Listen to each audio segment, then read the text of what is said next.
Morning, everyone. Am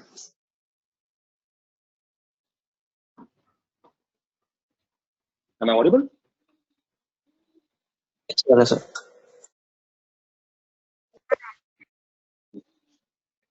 Yeah. Hello, everyone. Good morning.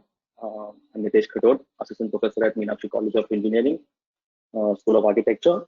On behalf of the management at MC, I welcome you all to our fifth session of our webinar series titled Design, Manufacturing and Future. The speaker of the session today is Architect Kavita Mohanraj, Director at Into Design Research. Before I start, I sincerely hope all of you are doing well, safe and healthy. And as always, like in the previous sessions, I have a couple of pointers to make sure we follow throughout the entire session. First and foremost, I request all the participants to turn off their microphones and videos throughout the entire duration of the session. In case any participant has any question, please send us questions directly to the organizers only with your name and your institute. We will take these questions in the end, the Q&A session.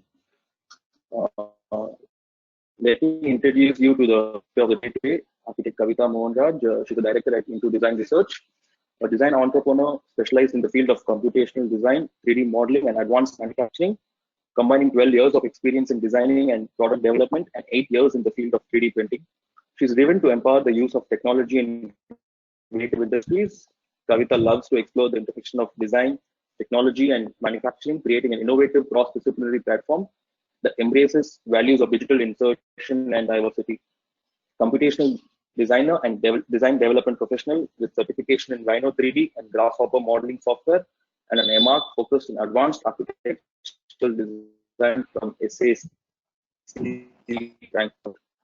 Kavita is also an ambassador at Women in 3D Printing, a global network which promotes, supports, and inspires women into additive manufacturing. Her clients and collaborations include automobile industries, innovative tech businesses, universities, governmental organizations, major corporations, and non-profit organizations. We welcome you to our session today and thank you for accepting our invitation.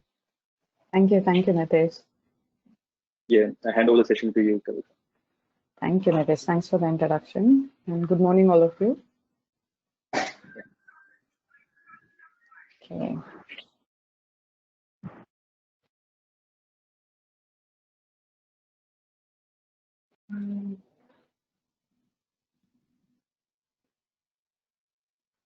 Okay, perfect. So, good morning, all of you. Today I'm going to show you something which is on what we do right now in our company as well, and I'll also share what's happening around the world, just to kind of put everything in a nutshell. And yeah, I think Nitesh has already given a great introduction. So this is who I am, and I'll also be taking you through the journey of how we started this company and what we are doing in different varied industries.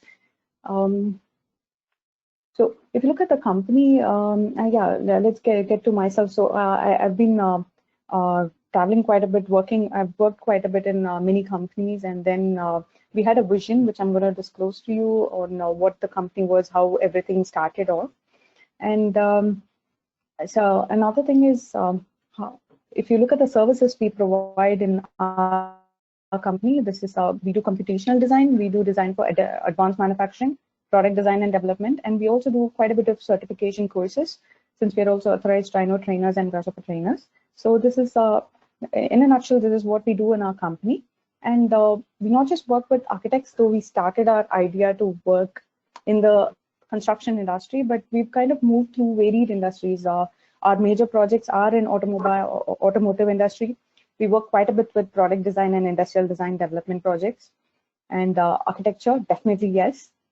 We do quite a bit of work in jewelry, health tech industries, and electrical and lighting industry. Right. So you may be wondering, how we are putting our foot into varied industries, but there is a huge demand in what I'm going to talk about in the next few slides. I'll also elaborate what we have been doing. Please note that some of our projects are NDA, so there are not many that I can show you, but I'll show samples of what we've done and small moments. So there might be a quick sneak peek of many projects. Right? If you look at our journey, the company was also co-founded with my partner, Mr. Mali Saravanan. So we've been thinking quite a bit ever since we kind of graduated school, then worked for a while to understand what the world is about, because we've been in a very small shell in our university. So practice was very important. So I practiced quite a bit in Bangalore, then went practice also in Chennai for almost 4 years, then slowly moved on. I thought there was a moment where I wanted to, specialize in something, which was get into masters in architecture. So I moved to Germany. There I was introduced, probably that was where it was almost like a milestone in my life, not just with education, but with how you look at life, what are the technologies involved in other countries, how do you perceive design, and so on. There were quite a bit of adventures as well. Right? And that was probably where I got connected to 3D printing. 3D printing is a very, it kind of captures my whole life these days.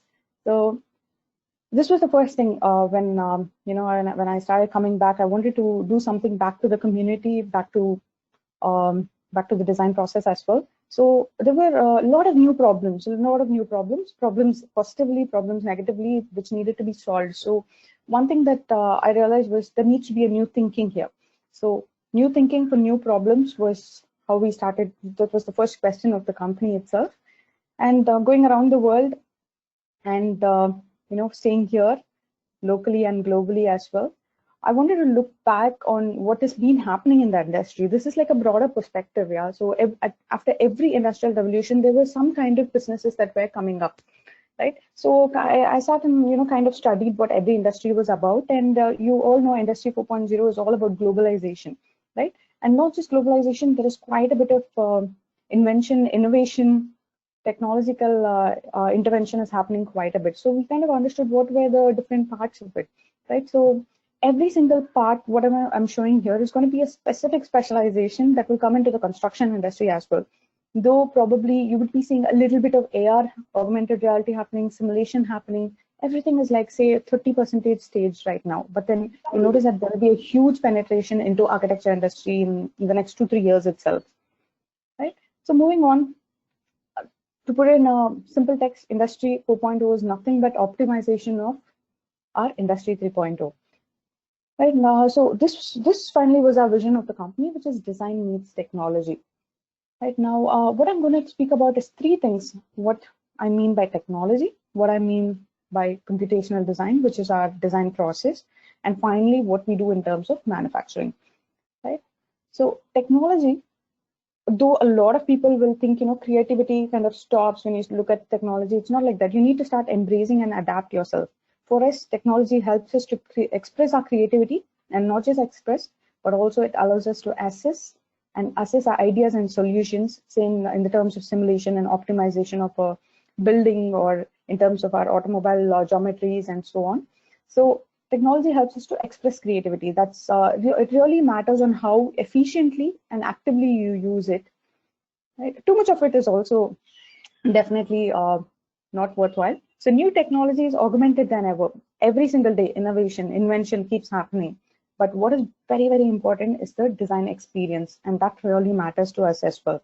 So keeping that in mind, the design experience part in mind, we kind of framed ourselves. This is probably the work process at what we do in our company. So we first initially understand the client's brief, just the general day-to-day data collection, and understanding the client's brief, we start to ideate, right? Ideation. Till this moment, there is probably a little bit of intervention in terms of technology when there is a lot of data we need to optimize, but generally it's the paper and the pencil and the butter sheet.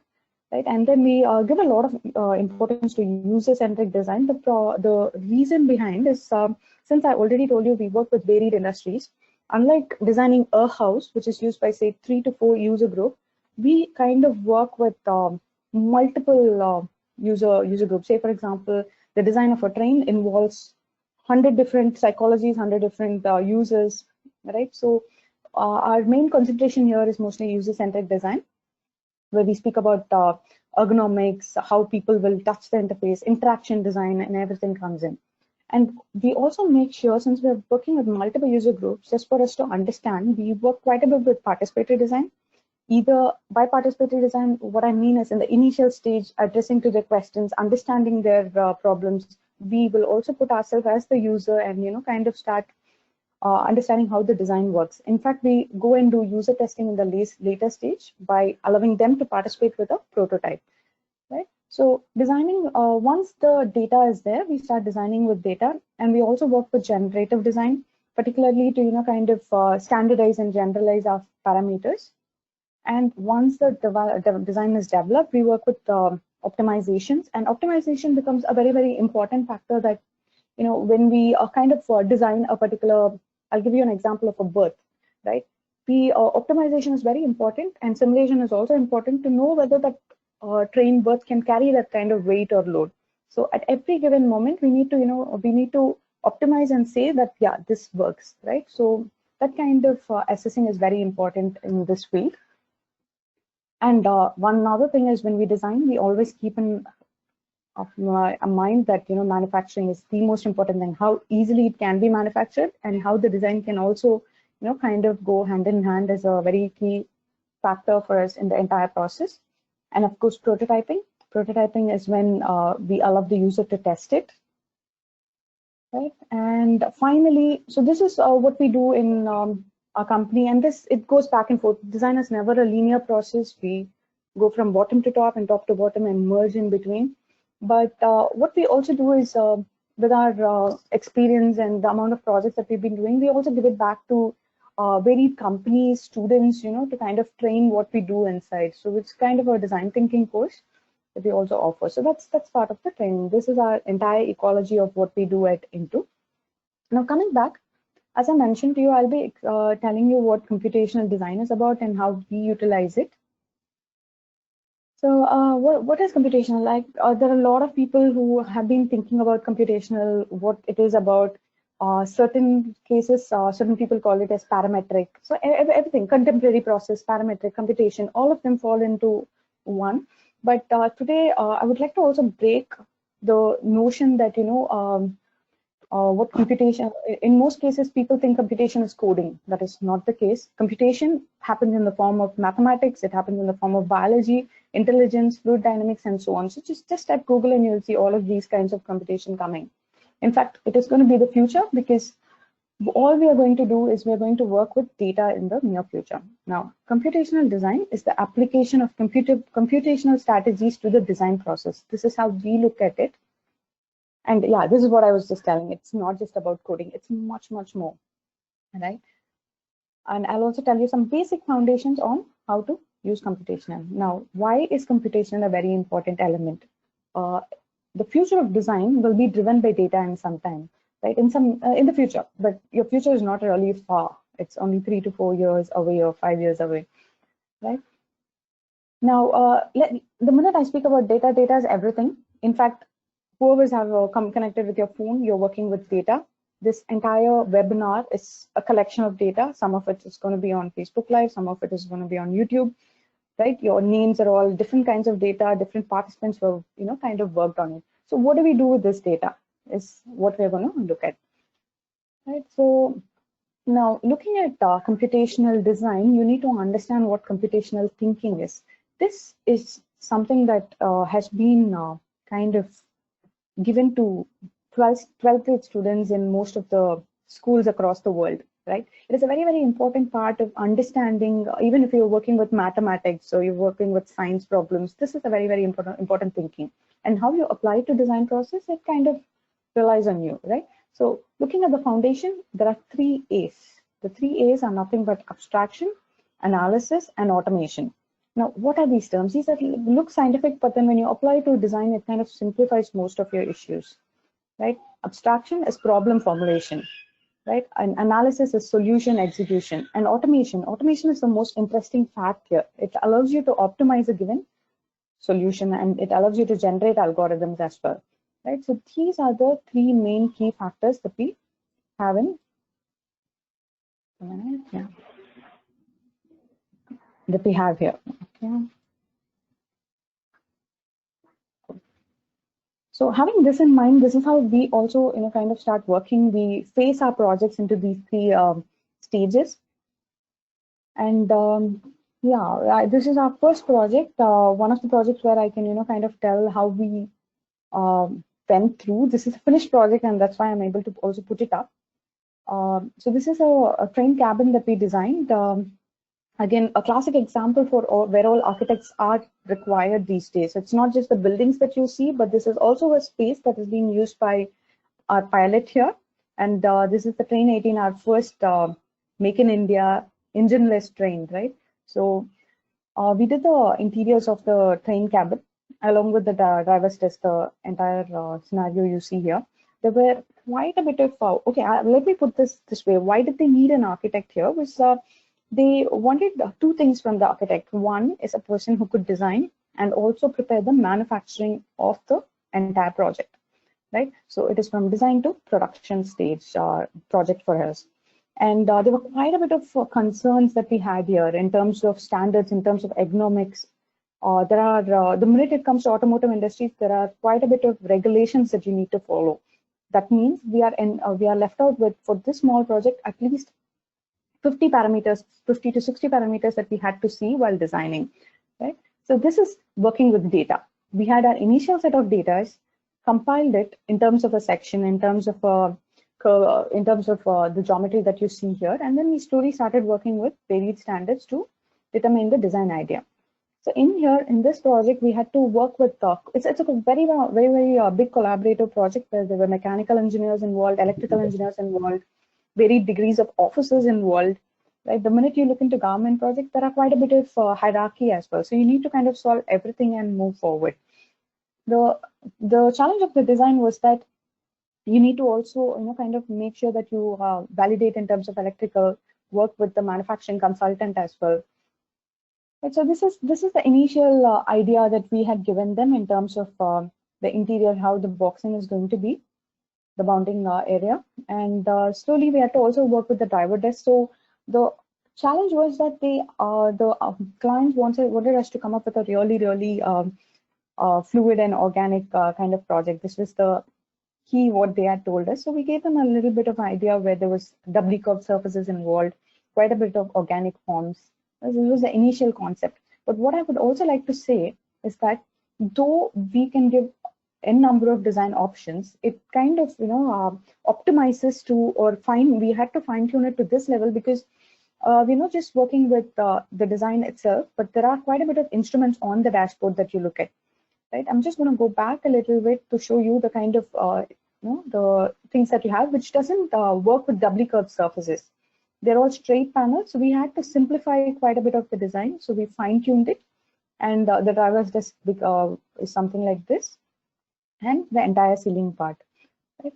Now, so once the design was done, it was frozen. We had to move to the next level of getting into the fabrication. Now, this is a complete FRP-based composite manufacturing, where your brain is not a 2D drawing, it is a 3D model that can be directly given into the production. So it is a file to factory system where the manufacturing 3D model had to be very, very precise and workable as well. So these are the different surfaces that you see, each of it manufactured separately and joined together as one particular project. Right. So, and of course, automotives are generally symmetric based. So I'm just showing you one half of it. And this is again the driver desk manufacturing panels that we have. And again, manufacturing drawings also going from here. So this is about the Train 18, how we kind of worked in it, looking at user interface. There was also a prototype where the pilot had to kind of sit and see if everything was the user testing was done in a very accurate manner. And the entire project was done in like 18 months. It was a very, very fast-paced project. Right now, this is an example of an advanced manufacturing project that we've done before. I'm going to, in the next few slides, I'm going to quickly show you some of those sneak peeks because those are projects in pipeline. So this is a vision of how the train berths could be in the near future. And that was a berth sleeper train. And this is another train that's going to come up probably in 2-3 months. This is again a vision, a concept sketch for the Indian Railways ICF Chennai. And of course, moving from trains, I'm showing you the smallest project that we worked with is the switch project. So this was an idea for an electrical company, our client, who had a particular technique which they had patented, which was, how do you, in the same switch, you can, kind of work with switching off the light, dimming the light, and so on. So we had given them multiple options and iterations we had worked, and the final design is also out. So this is another project which is very close to our heart. Another kind of projects that we do here is, as I mentioned to you, most of the projects, I'm just showing you moments because I cannot show the full set, but where we kind of intervene in terms of design is sometimes in the very initial design stage. In this case, it comes to working with advanced surfaces. How do you? So we help them make manufacturable surfaces for bike companies, and again, how do you panelize them as well? This was a very famous e-bike company in Chennai as well. And for the same company, we had also suggested different kinds of battery chargers. This is again a pipeline project going on. So in the right side, it's all about how we manufacture, how many panels we use. Say, for example, in this case, this was most successful because there were only 2 panels. So in terms of manufacturing, the ease of manufacturing was quite good there. It has an LED light built in where it can show whether it is charging in red or in green it is going on. So this is another project of ours. And in this case, we majorly work with health tech because of our connections with IITM Research Park. They do quite a bit of health innovation projects, and we help them. They are mostly engineers, and we help them to kind of develop their product in terms of design, in terms of how the user will interact with the design. So one kind is this particular project where we help them with how the paneling of the hand should be, and then mostly the geometry. These are actually mass customized slings as well. And this is another company that we are very closely tied up with, where what they do is they do 3D printing. It's a group of designers where the end product itself is a 3D printed product. So everything that you see here is file to factory. That is, you design it through one of the softwares. make sure it is a manufacturable model. And say, for example, a client makes an order via Amazon or Flipkart or so on, they will print it and they will send it back to your house. So this is one really good example which I'm going to show, which is called an on-demand manufacturing. So basically, you don't have to stock up your products, but you can just print them whenever a client orders, right? So this is a really cool project that we worked on. And another one is with respect to architecture. There are quite a bit of projects, but we cannot show most of them. But what I'm going to show on the right side is how we intervene in terms of design and development. So with respect to architecture, where we come in is one, to develop the design. In certain cases, for certain UD projects, we've also gathered data and we've optimized data for them to proceed forward in terms of urban policies as well. And definitely when it comes to facade consultation, we work quite closely with facade consultants where we help them to manufacture the drawings and so forth. So these are a few of the areas that we cover in terms of in the field of architecture. And looking at technology, we definitely have a lot of butter sheets, paper and pencil. That is our first tool of design and design process. But then what helps us, or our ecosystem, is Rhino, Grasshopper and 3D printing. This is what we run our entire technology setup with. And of course, we also train back to varied students. And in fact, we also train companies to make their system also more efficient. So that is our technology ecosystem that we have in our space. And so moving on from the design process, coming to manufacturing, this is one of our most key specialization that we have. That is, we help manufacture two kinds of products right now, which are very advanced in terms of construction, which is composite engineering, and another one is 3D printing. Now, I will be showcasing more of 3D printing to you today. Later sometime probably we can also look at composite manufacturing. But looking at 3D printing, it is one of the biggest intervening factors in today's manufacturing processes, and it's going to completely change the way traditional manufacturing was. It's going to affect or give a really great impact on the traditional manufacturing as well. I'll also showcase some of the ways, general images, not just our companies, but other examples as well. Now, this is a digital transformation industry image, but this is almost 2015. In 2020, there are quite a bit. I think after Corona, if we take a graph, it's going to surpass quite a bit. And on the top is always automotive, consumer, and industrial. And architecture is also kind of growing, but it needs its own time because we're dealing with bigger projects here. But if you look at the furniture industry, quite a bit of manufacturing changes have also already come in. Now, I'm just going to quickly showcase what traditional manufacturing is. Traditional manufacturing, what are the impacts and what are the pros and cons of additive manufacturing, right? It's very, very important for you to understand this as architects, because the world is changing so much that you might also need to upskill and upgrade yourself in terms of your learning methodologies as well. In fact, yeah, so probably I'll explain this to you. So if you look at the traditional manufacturing, input of raw materials come in, then the manufacturing process starts in. There are quite a bit of wastage, a lot of amount of labor involved, then the assembly is involved, and distribution is also quite a bit of heavy task that will happen. So this is how traditional manufacturing comes in. In the future, when additive manufacturing takes place, or advanced on-site manufacturing might also take place, what happens is the raw materials are actually very simple ones. I'll show you in some slides a little later. But the major intervention here is that a person from, I mean, this is very, very, right now after the Corona era, you already notice that you can sit on computer, do whatever work you want. So you finish everything, send the file to the factory, the 3D print in the factory. And say, for example, I'm giving a design to be built in Jammu. I don't have to print it and I don't have to transfer it there. All I have to do is email the file to Jammu and Kashmir, and then they will, wherever the factory is located, they will 3D print it and then they will distribute it. So what happens is logistics. There's a lot of cut down in terms of logistics, which will eventually reduce the carbon footprint and also make our lives a little better in terms of climate. So there are quite a bit of pros here and quite a bit of cons here. What we need to see is understand each of it.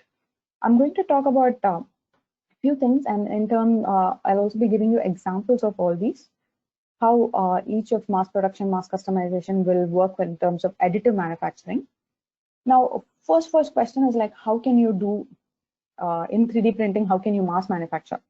There are companies already in the US, there are companies in China which are already been doing 3D printing as a mass production level. So if you look at it, all these are 3D printers, and this company almost has 5,000 3D printers around. They've also distributed all over America as well. Now they can also print in a day 1 to 10,000 units of a given product, right? So mass production is not far away. And another thing is mass production is happening in the aero industry quite a bit, which is particularly if you look at this, this is a bracket that was designed. This is a milestone design for the entire aerospace industry. This is a simple bracket that was optimized. And say, for example, the bracket was around 500 grams. The optimized design gave them around 100 grams. The strength was also the same, but the weight reduced. The minute any weight reduces, the entire design of the Boeing kind of changed, and it could take more capacity and the speed also increased, right? So this is a really big milestone which was created using 3D printing in the aerospace industry. Looking at mass customization, as I was telling you, there are quite a bit of furniture that is being designed as well. And in terms of 3D printed houses are also possible these days. You can customize how you want your bedrooms to be and then 3D print it. So in housing, IIT has also been doing quite a bit of 3D printing interventions right here in IIT Chennai itself. Right? So mass customization can be done in terms of furniture. When I'm doing mass customization, say there is a simple product and you can, kind of make it bigger or smaller depending. Say, for example, you want it for a kid, and you can scale the entire model down and you can customize it when required. So this is mass customization. Complex manufacturing. In a traditional way, what happens is if you have a design, they will tell you, okay, this is going to cost you like 1 lakh because it's too complex. But then if you look at 3D printing, what happens is complexity is not additional value. It's the same value as the as a general one. Say 1 hour of this probably the print time could be around 10,000 rupees. That's it. So complex is not expensive. Another one is quick prototyping. You can, this is another example of complex manufacturing. These are furnitures, actual 1:1 scale furnitures that have been 3D printed and also showcased and also been used by many companies as well. Again, in the fashion industry, when we come to prototyping, it's quite easy for us to kind of show our clients, explain to them how the overall prototyping can be done. And in certain cases, user testing can also be done. In this case, the minute you build it, the users can also come and test it. Right? So prototyping becomes it's like the like how Tim Brown calls it. It's like the shorthand of design process. Right? You can quickly generate it, see it, use it, and analyze it. So the next one I already told you, on-demand manufacturing. The minute there is a demand, you print, you manufacture, and then you sell it. This is another case. Say, for example, this is Black Panther. Most of you will be Marvel fans here. So this is the entire jewelry that the Queen's wearing here, and this part is also 3D printed. Right? In this case, it's really, really hard to kind of produce one piece in terms of traditional manufacturing. But then when it comes to on-demand manufacturing or 3D printing, you can just print one design for the particular movie shots, and then also not work. And in fact, this dress costume won her an Oscar as well. For the best dressing was in those lines, right? And when it comes to hospital industry, again, manufacturing is very, very important because this is purely demand. They might give you a need a day before. We work quite closely with most of some of the foremost doctors here to kind of help them build certain surfaces which are very complex. And it will be like a quick project. The order will come like in the night, and you need to finish it and send it by morning. Right, so there'll be a lot of CT scanning imagery data that we need to convert and then give it in terms of 3D models and so on. So this is another completely radical industry that's happening in India. These are happening in India, and as you know, the biggest businesses in India, one is hospital and another one is jewelry. So you will see a lot of technology and interventions coming in here as well. Now coming to manufacturing and assembly stages, this is a classic example. What I'm showing you on the left is a pre-designed one, and this is an optimized one. How a design can be optimized can also be done in terms of unified manufacturing via 3D printing. But let me come to an architecture example. This is a bridge in China which is constructing, right? They use only one element, which is concrete, another one, which is a 3D printer that prints the bridge from both levels. Now, what happens here is they've unified all of it. You don't need multiple elements like steel, the riveting, and everything. This is only one element with which they've constructed the entire bridge, right? So the idea here is completely drastic. You don't work with traditionality. In this case, probably there are quite a bit of cons. The first con that I can think is what will happen to varied laborers here. But probably the laborer there, the thing is with technology, the amount of jobs that will go will equalize, right? But the amount of jobs that will boom. So the key here is how you upgrade from one level to another level, that is upskill yourself, right? And this is our own IIT in Chennai. They constructed a toilet. Again, what I wanted to show here is how they used, the cost of it is also very less. And the example why I showed you here is again for unified manufacturing. You don't have to think in terms of varied elements. Probably there are only two elements that they've used here. Right? So another example right here in Chennai. And this is something that I want to showcase today because if you go on the streets, you would have noticed most of our policemen wearing this particular face shield. So when the first day of lockdown started, myself along with our group of community of 3D printers, we have quite a bit of 3D printers available in Tamil Nadu. We all formed together, started 3D printing. So I have a 3D printer at home, started 3D printing, and then we kind of started manufacturing and gave it to, like I reside in Adaya, and I gave it to the nearby policemen for this face shield as well. So the whole idea why I'm showing you this is called decentralized manufacturing. That is, you don't need to, kind of order from, say, Srihariko, like Sri Perumtur or somewhere where the factory lies in. You can do small jobs from where you're sitting, and this is your decentralized manufacturing. Right? The whole idea of manufacturing is, particularly in terms of additive manufacturing, which is 3D printing, will revolutionize the way we think, realize, and produce. In fact, the way you think in terms of design for manufacturing has to also change as per the manufacturing guidelines as well. Say, for example, you initially would be working with a grid system, right?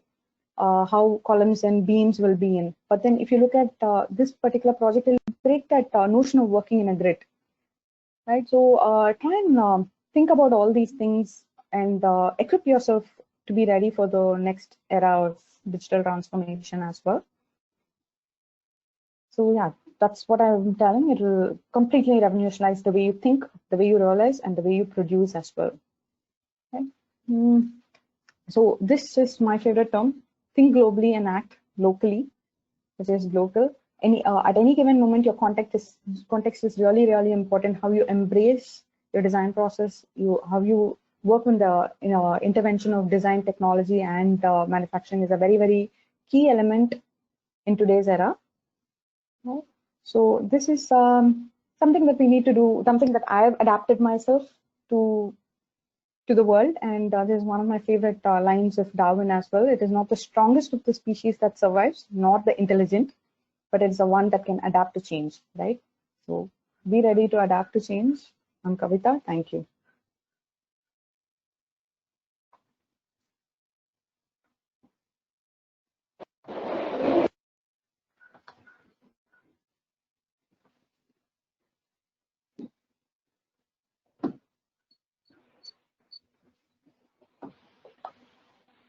I'll leave the floor open to you guys.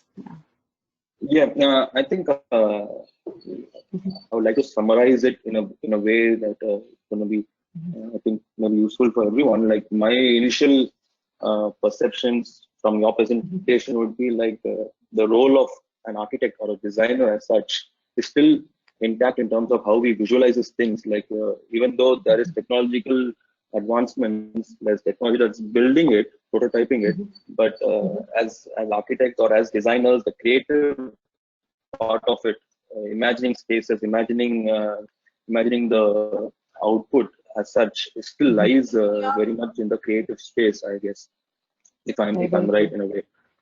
You also mentioned that most of the traditional manufacturing would move into an additive manufacturing process in the near future.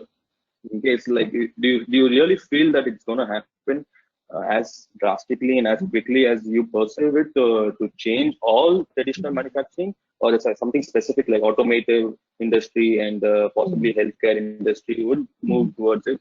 But do you perceive the majority of it moving the next, let's say, maybe 20 years or so? Like 3 years, maybe very maybe utopian, but maybe in 20 years time, do you feel it's going to transform?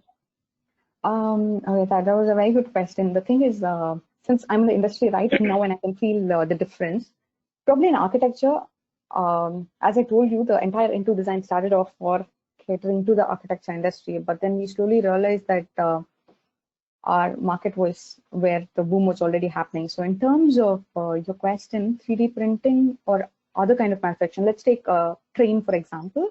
Composite manufacturing is a very, very important thing. There is probably only for the shell, they're still using steel and riveting and so on. But then when it comes to the interior, it is no more 2D drawings, it's all 3D models. By that, what I mean is there's composite manufacturing, right? So the file directly goes in and the production process started. It's basically automated. So automation, more than 3D printing, what I mean here is automation. And automation has already happened in the automobile industry. If you, I'll give you a very classic example. So I work with Tanishq, and we got the chance to go to the Hosur plant. And there, everything is automated, including how the jewelry, kind of is moved through a robotic system. And the first jewelry is actually 3D printed. It is not done by a goldsmith. In fact, goldsmiths, it's very saddening to see that, but goldsmiths who are in the production line and as the first person will be sitting in the last where they'll be sanding the particular jewelry, right? So in fact, personally, I've trained quite a bit of, goldsmiths who turned into 3D modeling these days. The thing is, they had to adapt because they are otherwise they'll be put into the bottom of the product line. So as far as your question is concerned, automation has already happened in jewelry industry, in the healthcare industry, and in the automotive industry. These are three industries that I'm personally in touch, and I've been seeing tremendous amount of, drastic amount of changes happening. In fact, walk into IIT, they are doing community 3D printing, community housing 3D printing now. So I wouldn't say even if it is like 5 years apart, it's already happening right in our own city. So, but then it really impacts on what are the cons. Why is IIT getting into this? They're getting into it because they can create low housing, and they have a particular commitment in terms of with Ministry of Housing to produce low-cost housing, to provide housing for everybody. And for this probably is their best, shortest route. Okay, possibly like the perception may come across as it's maybe expensive, or possibly it's a new process, so people may come across that as an expensive process. But from your presentation, you're trying to tell us that it's not as expensive as it may sound. The other benefit is the complexity issue of it is not an important factor. Like complex or simple, it's all the same in a 3D printing platform. So possibly that's the reason as well when you say jewelry designers as such are moving into, because it's quite intricate design patterns that they have to, and the role of a goldsmith, possibly a traditional role would be, okay, it's extremely complex, it's expensive, they charge more labor, or possibly with 3D printing, possibly as you say, would negate that factor of complexity and moving towards a more complex environment as such. Like people, possibly students or architects, like all of us at the age today, would be like, if it's complex, it may be difficult to convince a client, or it may be difficult to build it, or maybe difficult for us to understand the spatial quality. But with 3D printing, do you say that it's easier to perceive, and it's easier, and it gives us more confidence to execute them as well? Yeah, it becomes very, very easy. In fact, what happens in general note is, one, the time taken for doing complex projects, and secondly, the money required for complex projects. So with advanced manufacturing, these two will be shot down. So eventually there might be a good potential there for complex forms as well. Yeah, and you also did mention that sometimes projects are an overnight project. Like for instance, a healthcare project would be like, you need to design this or you need to create this module or prototype for the next day's surgery, or possibly. So how easy is it Is it in terms of building it overnight? In terms of how do you transform all these pencil drawings into a 3D model? Like, do you need to have extremely well-trained modelers or any basic design intervention doesn't happen because there are preset standards that the doctors will always give, which comes in terms of data. And it is we generally work with CT scan data, which we can kind of convert into 3D model. And once it's done, we particularly for 3D printing of healthcare, it is mostly titanium. So the minute the geometry comes in 4 to 5 hours, we have to prep it, and then manufacturing happens. So the time span is around 14 to 18 hours, depending on the emergency as well. It definitely needs quite a bit of experience in terms of software knowledge, particularly in the lines of translating from CT scan imagery to 3D models. Okay. I think we have a few questions here as well. Like we have a question from Shreya.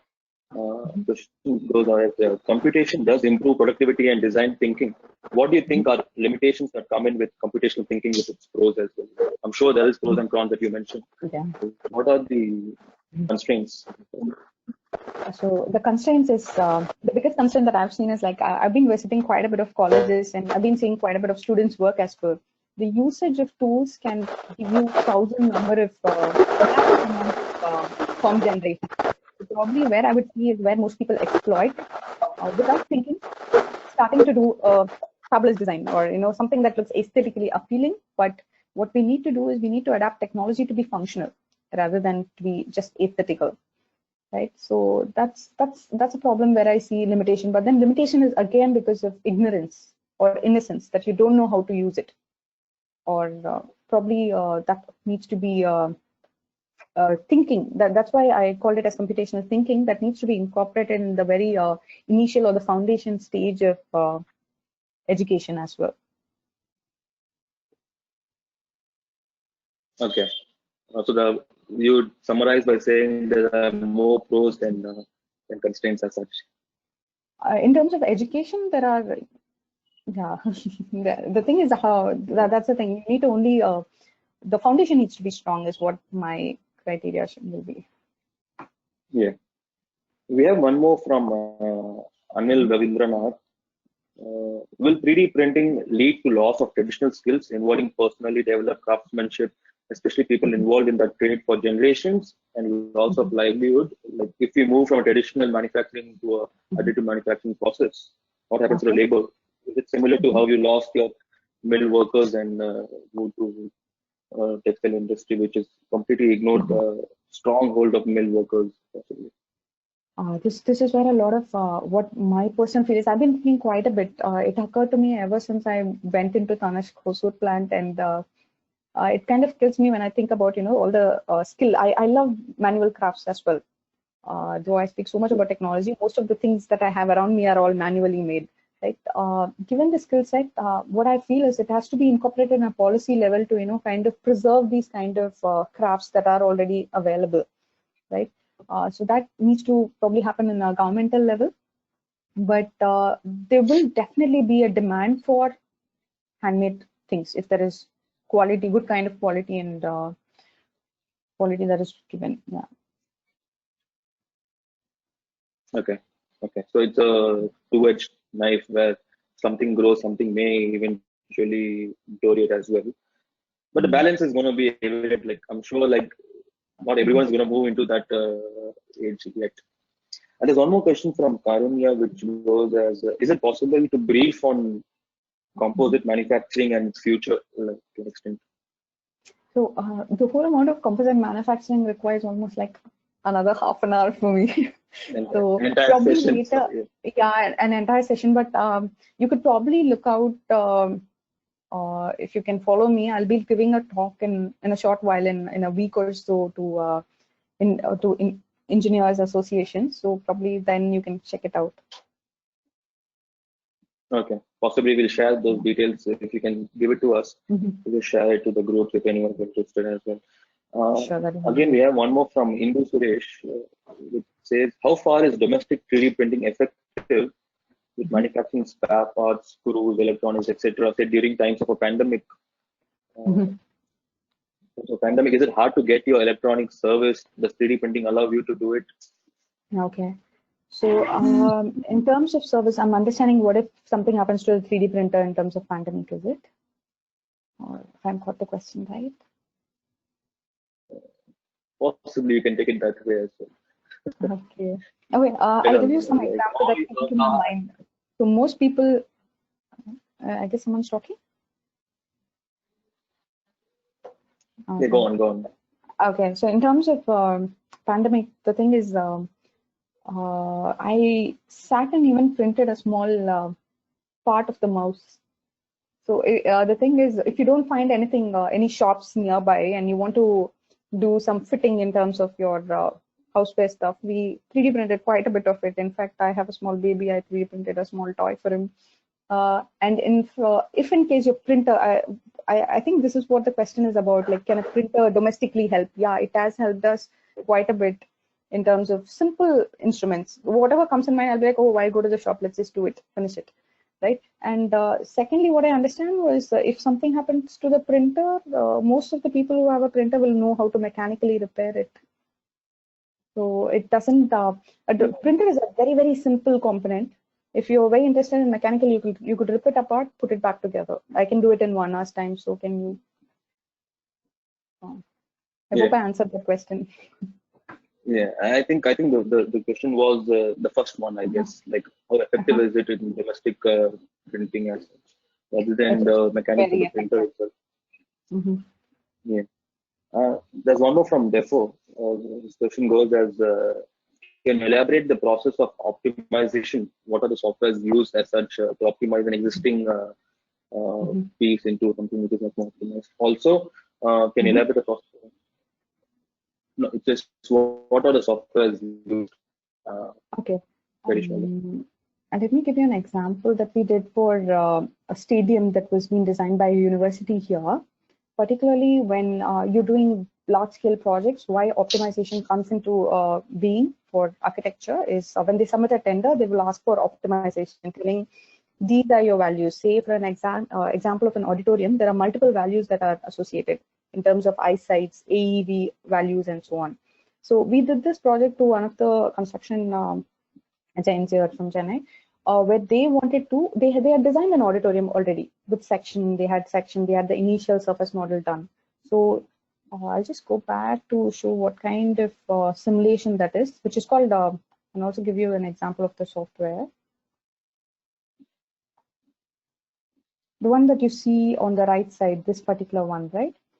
So we use Grasshopper for it, and the simulation software is called Toro, TORO, which will allow you to understand the different heights, whatever are the issues it will give you in terms of red, green, and blue. And also there are certain standards, say 0.5 should be the A value and so on. So it will also, you can optimize your heights as per, or the angle as per those values. Once optimized, when everything turns to be positive and inside the value that the tender would have mentioned, then that is your optimization that will happen in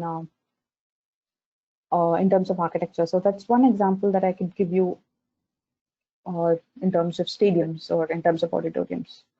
But apart from it, there are quite a bit in terms of Ladybug for climatology, structure for structures, they scan and solve. But with respect to structure scan and solve, you'll definitely need a structural engineer sitting along with you.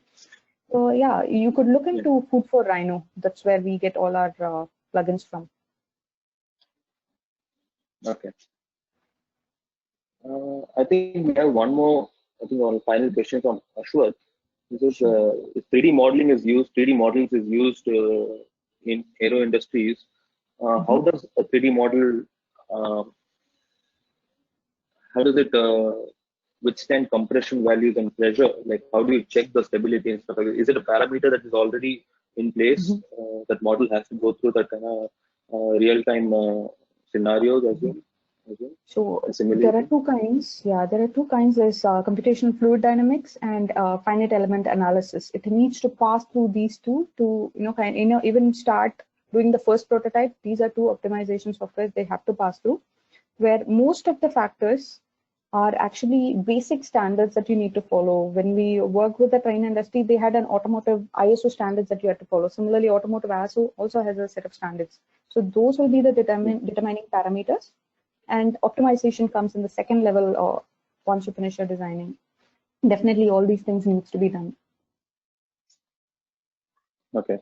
So it is a specific parameter, a specific standard that you have to go through. Any kind of prototype will have to go through that.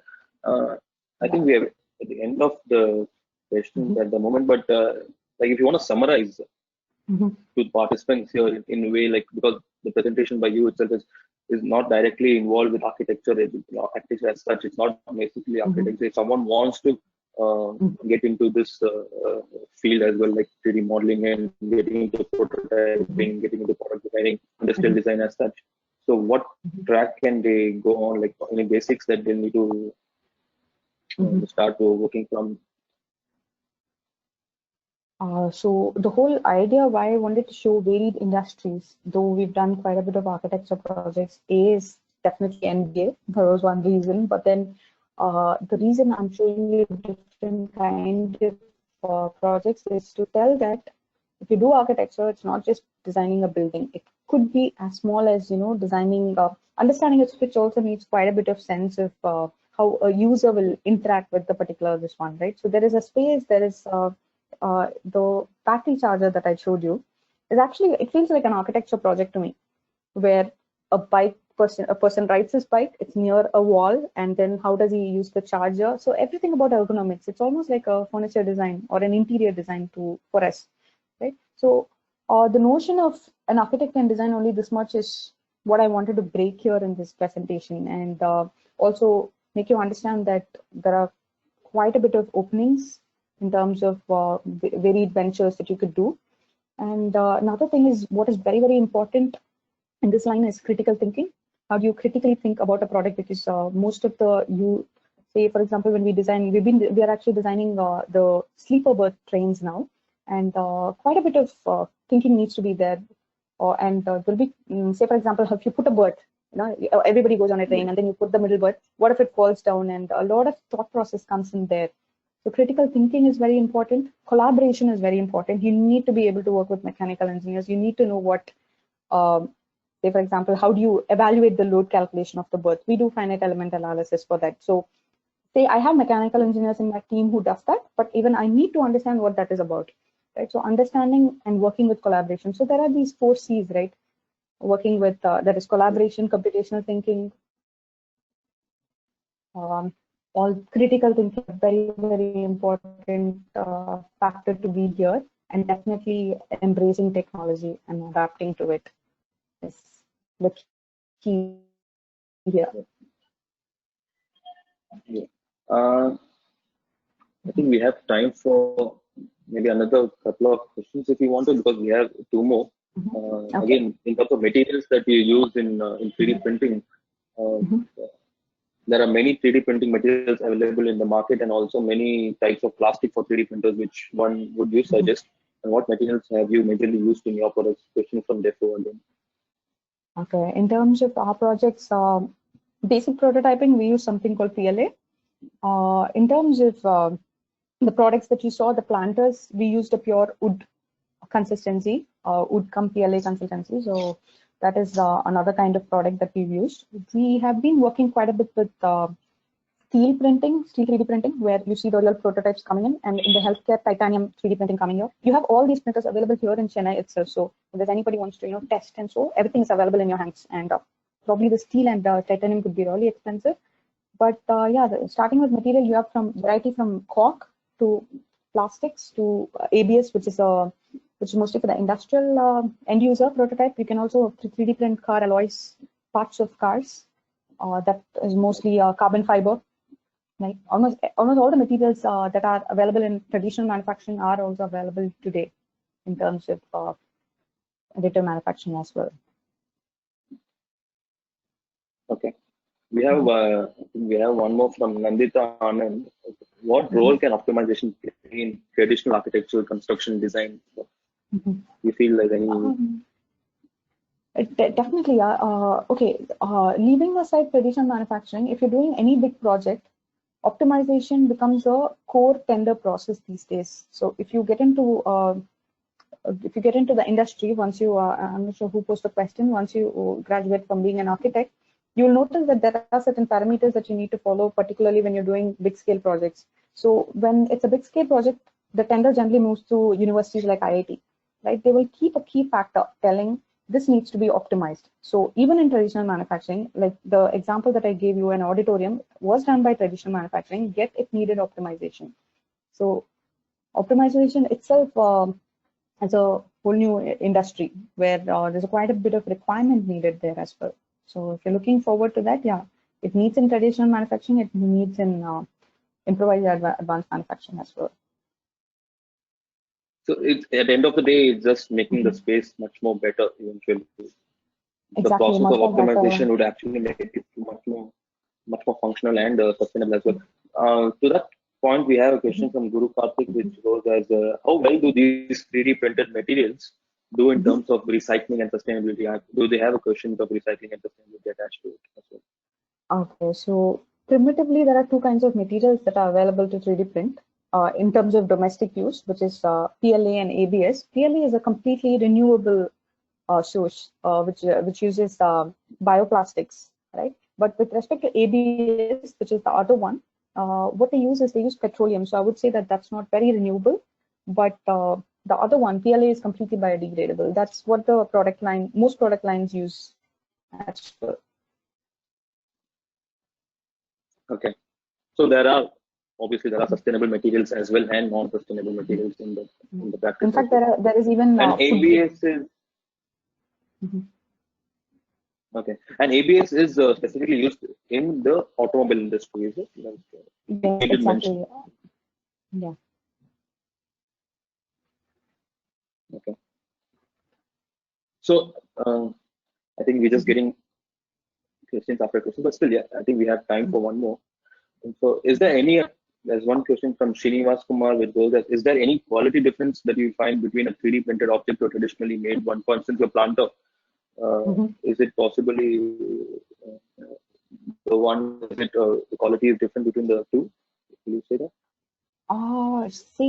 Okay, it's given, there are, how do I put this? So sometimes quality, take chatai mats, like the mats, jute mats that you have, right?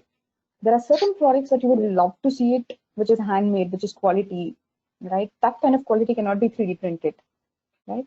Or in case of planters, there could be clay pottery where the precision won't be great, but that itself is beautiful. In 3D printed, you see the product being very, very straightforward, strict lines, or you can also play with organic volumes. The quality is completely different. So I would say it is the person's perspective there, what he likes or she likes, and what he thinks is a better quality. It's completely user-based. Yeah, I think he's trying to put you in a corner now with this question, whether you feel it's going to be, I think that's what the question was also. Obviously, there is quality difference. There's a quotient of emotion attached to a handmade, handcrafted brick-led pot as such, possibly.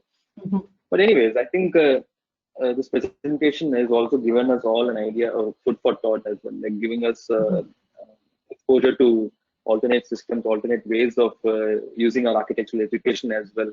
For sure, I'm sure automobile industry also has a lot of mechanical engineers who are doing stuff like this, who are trained enough to do this. But the role of an architect possibly getting into the aesthetic part of it, getting into the spatial quality part of it, bringing in that extra value, extra question will always add value to the end product, I would say, in a way. I'm sure multiple industries use these technologies. I think I need to wind this up, but we're getting a couple of more. Do you want to take one more? Hopefully one's good. And if they have more, my mail ID is available to them right on the screen. So you could also shoot the questions there. So in terms of adapting to change, how will the local labor benefit from it? Like, will they have to go through a process? In terms of? in terms of adapting to change, like eventually if you say it's going to all become additive manufacturing, how will the local labor benefit? Should do they get into skilled labor category, or what are they? What is it? Adapting to change has to be done in some ways, but okay, if you look at the government of India itself, there are quite a bit of things that Make in India is doing.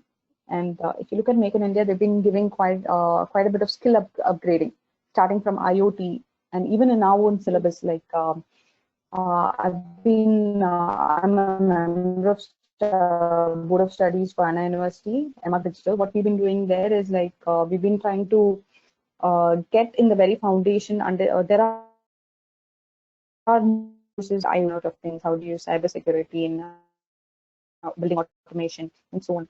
Like upskilling needs to be done in the very bottommost, that is in school level.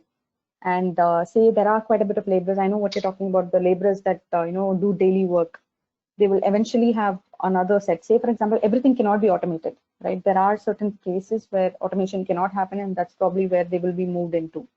But there will be a definite transition. But for me, what it feels is like after the corona came in, there's going to be a huge digital transformation. This is probably the peak of digital transformation, and you will see a lot of things. This is probably, from my side, it's a shout out to all of you. Yeah. I think it's as I said, it's great food for thought for us in this at these times where we can think about alternate systems as well. Let me just end this session at the moment with the questions. If you have any specific questions related to automotive prototyping or anything to do with the additive manufacturing processes, you could directly approach Kavita. I'm sure she'll be more than willing to take your questions. If you want, you can write a mail to her at the following ID. It's already visible on your screen. Before I end, I need to also mention that there is a link directly available on a chat boxes for a feedback session where you can just go in and give your feedback of your session, and at the end of the feedback, you will receive your e-certificates as well in a couple of days. Let me thank Kavita especially for accepting our invitation and giving us this brief presentation, giving us an idea of what kind of work into research is also doing as well. So thank you very much for accepting our invitation. I also thank all the participants who, and I also thank all the participants who have stayed along with us for a fifth session as well. And don't forget, the sessions are going to continue. We have one more session tomorrow from an architect, the landscape architect, architect Priya from Genesis Architecture, Bangalore. She's going to give us an idea on landscape design and implementation of landscape in our architecture projects as well. So stay with us for our session tomorrow, and we're going to continue for another couple of weeks at least, or maybe more than that as well. So stay with us. I'll also thank the webinar team, architect Pavitra, architect Gautam, the ma'am, also the HOD, Stanley sir, and the entire family at MC. See you again next week. See you again tomorrow at 11 o'clock.